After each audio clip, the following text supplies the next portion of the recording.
Any reminder can have information added to it, such as a note, URL, priority, or an image.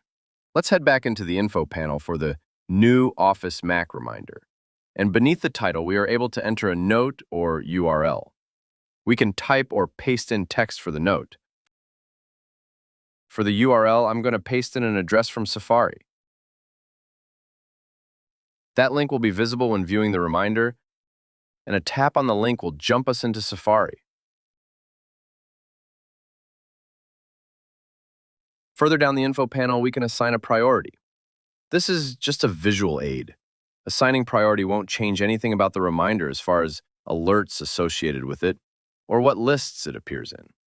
Assigning high priority adds 3 exclamation points at the beginning of the reminder title.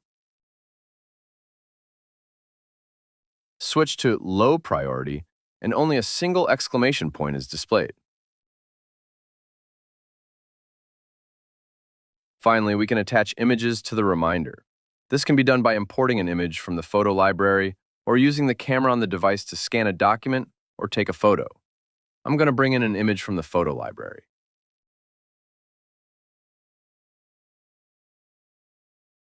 When viewing the reminder, the attached image or images will be displayed as an icon.